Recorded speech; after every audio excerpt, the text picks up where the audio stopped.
ہارون آباد سے خبر شامل کرتے ہیں۔ شیخ راشد سعدی کی رپورٹ کے مطابق اسسٹنٹ کمشنر ہارون آباد جلیل الرحمان خان بلوچ کا D S P Rana Zahoor Haroonabad, chief officer municipal committee M Imran Wattoo, engineer Muhammad Sajid اور سیکیورٹی ایجنسیز کے ہمراہ مرکزی امام بارگاہ اور محرم کے روٹس کا تفصیلی دورہ، سڑکوں کی مرمت، پچ ورک، مین ہولز اور فٹ پاتھ کی مرمت، سی سی ٹی وی کیمرہ جات کی تنصیب، لائٹنگ وغیرہ اور سیکیورٹی پلان کے حوالے سے جائزہ لیا۔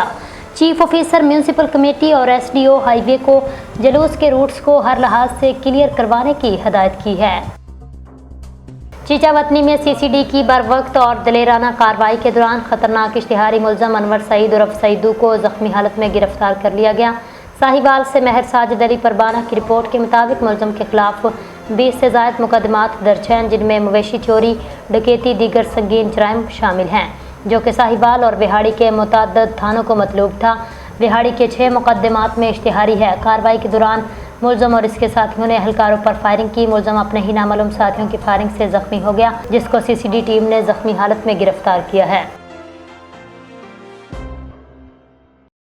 سعید Ahmad S P Iqbal division کی سربراہی میں ایس ایچ او تھانہ ڈی ٹائپ ریاض احمد کی کارروائی، شیشہ فلیور اور ویپ بیچنے والے ملزم کو گرفتار کر لیا۔ ملزم کے قبضے سے 56 چھوٹی بوتل اور ٹوکیو کمپنی کی 5 بڑی بوتلیں، 6 پیس سیل شدہ کوئلے، 11 عدد کھلی ڈیوائس، 3 عدد پف اور رقم بکری 1,11,030 روپے برآمد کر کے ملزم کے خلاف مقدمے کا اندراج کر لیا ہے۔